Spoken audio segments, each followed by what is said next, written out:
Assalamualaikum warahmatullahi wabarakatuh. Perkenalkan, kami dari kelompok 2 akan presentasikan materi unit 3, yaitu tentang pertumbuhan dan perkembangan individu. Untuk materi yang pertama akan dibacakan oleh saya pribadi. A. Faktor-faktor yang mempengaruhi pertumbuhan dan perkembangan individu. Dalam kehidupan anak, ada dua proses yang beroperasi secara kontinu, yaitu pertumbuhan dan perkembangan. Kedua proses ini berlangsung secara interdependensi, artinya saling bergantung satu sama lain. Kedua proses ini tidak bisa dipisahkan dalam bentuk-bentuk yang secara pilah berdiri sendiri. Akan tetapi, bisa dibedakan untuk maksud lebih diperjelas penggunaannya. Pertumbuhan adalah perubahan secara fisiologis sebagai hasil dari proses pematangan fungsi-fungsi fisik yang berlangsung secara normal pada anak yang sehat dalam perjalanan waktu tertentu.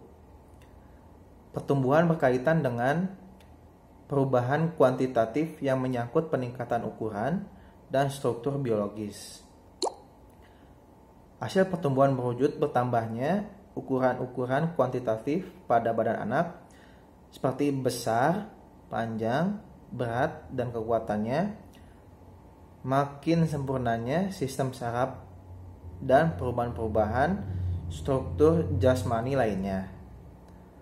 Faktor-faktor yang mempengaruhi pertumbuhan yang kurang normal yaitu: pertama, faktor-faktor yang terjadi sebelum lahir seperti kekurangan nutrisi pada ibu dan janin terkena virus, keracunan sewaktu bayi ada dalam kandungan, terkena infeksi oleh bakteri sipilis, terkena penyakit TBC, kolera, tifus, gondok, sakit gula, dan lain-lain.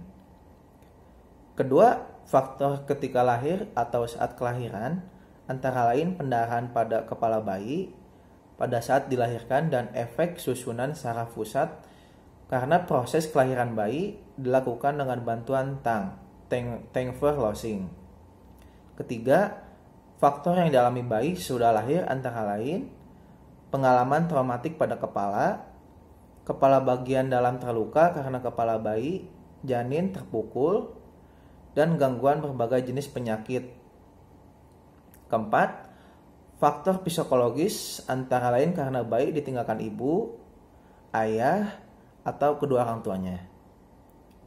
Sebab lain ialah anak-anak dititipkan pada suatu lembaga seperti rumah sakit, rumah yatim piatu, yayasan perawatan bayi, dan lain-lain. Sehingga mereka kurang sekali mendapat perawatan jasmania dan cinta kasih orang tua. Anak-anak tersebut mengalami kehampaan, inanity psikis, kering dari perasaan sehingga mengakibatkan kelambatan pertumbuhan pada semua fungsi jasmania. Pertumbuhan fisik memang mempengaruhi perkembangan psikologis. Demikian juga sebaliknya faktor psikologis dapat mempengaruhi pertumbuhan fisik. Dan yang B, perubahan-perubahan dalam pertumbuhan dan perkembangan. Perubahan-perubahan meliputi berbagai aspek, yaitu baik fisik maupun psikis. Perubahan tersebut terdiri dari 4 kategori utama, yaitu perubahan dalam ukuran, perubahan dalam perbandingan, perubahan untuk mengganti hal-hal yang lama, dan perubahan untuk memperoleh hal-hal yang baru. Yaitu yang pertama, perubahan dalam ukuran. Berat bayi ketika lahir sekitar 3 kg, setelah 6 bulan mencapai berat sekitar 8-9 kg.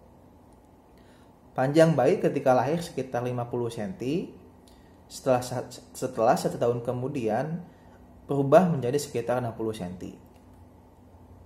Dan yang kedua, perubahan dalam perbandingan. Dari segi fisik, misalnya terjadi perbandingan antara besarnya kepala dan anggota badan. Perbandingan antara yang tidak real, yang hayal dengan hal-hal yang rasional. Misalnya anak-anak masih banyak menghayal dan sedikit terdapat realita pada mereka, tapi semakin lama akan semakin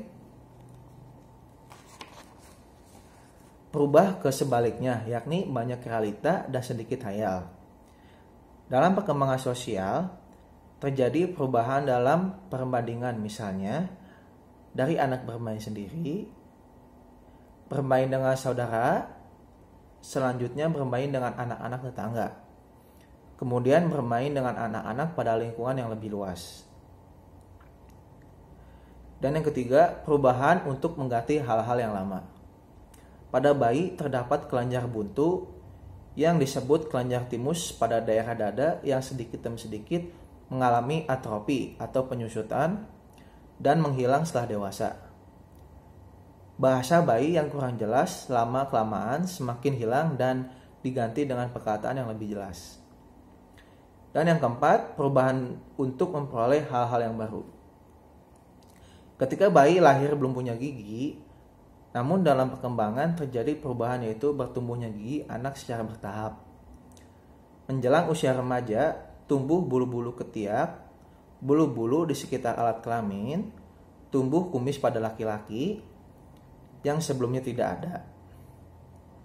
Dari segi mental akan bertambah pembendaharaan kata-kata dan kekayaan bahasanya.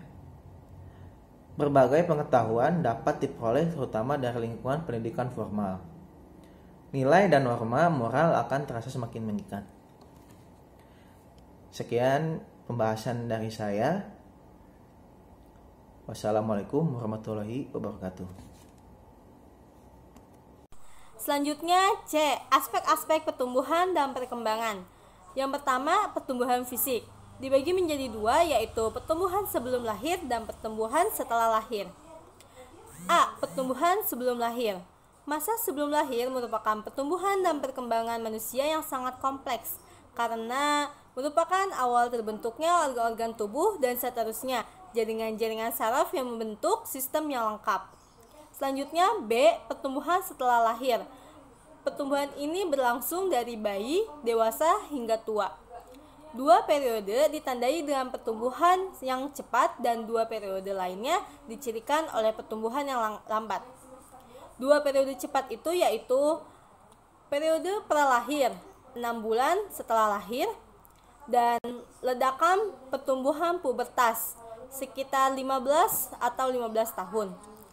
Dan dua periode lambat yaitu akhir tahun pertama pasca lahir hingga 8-15 tahun dan memasuki masa dewasa. Lalu yang kedua ada intelek. Intelek atau daya pikir berkembang sejalan dengan pertumbuhan saraf otak. Pertumbuhan pada intelek ini ditunjukkan pada perilaku seperti menolak atau menerima sesuatu. Perkembangan kognitif yaitu kemampuan berpikir yang memiliki tahap-tahap. Yang pertama, masa sensori motor sekitar 0,0 sampai 2,5 tahun. Yang kedua, masa praoperasional sekitar 2,0 sampai 7,0 tahun.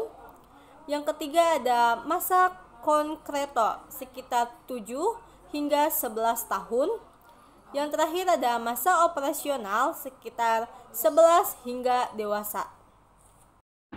Dan yang ketiga emosi, yaitu gejala perasaan yang disertai dengan perubahan atau perilaku fisik seperti marah yang ditunjukkan dengan teriakan suara keras atau tingkah laku yang lainnya. Lalu yang keempat, sosial, mengenal kehidupan selain keluarga yang disebut sebagai bersosialisasi atau bermasyarakat. Dan yang kelima, bahasa, yaitu alat komunikasi dan belajar bahasa untuk menyusun kata demi kata.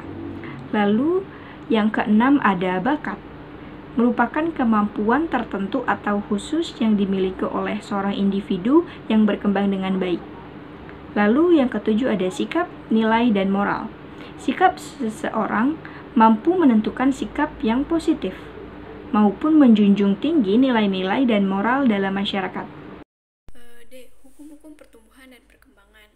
1. Hukum Shapiro-Koudal, yaitu yang menyatakan pertumbuhan fisik mulai dari kepala ke arah kaki. 2. Hukum Prokimodintal, yaitu berpusat pada sumbu mengarah ke tepi. 3. Perkembangan terjadi dari umum ke khusus, yaitu anak lebih dulu menggerakkan tubuhnya sebelum bisa berjalan. 4. Perkembangan berlangsung dalam tahapan-tahapan perkembangan, yaitu itu terdapat ciri-ciri perkembangan yang berbeda-beda di setiap anak. 5. Hukum, tempo, dan ritme perkembangan.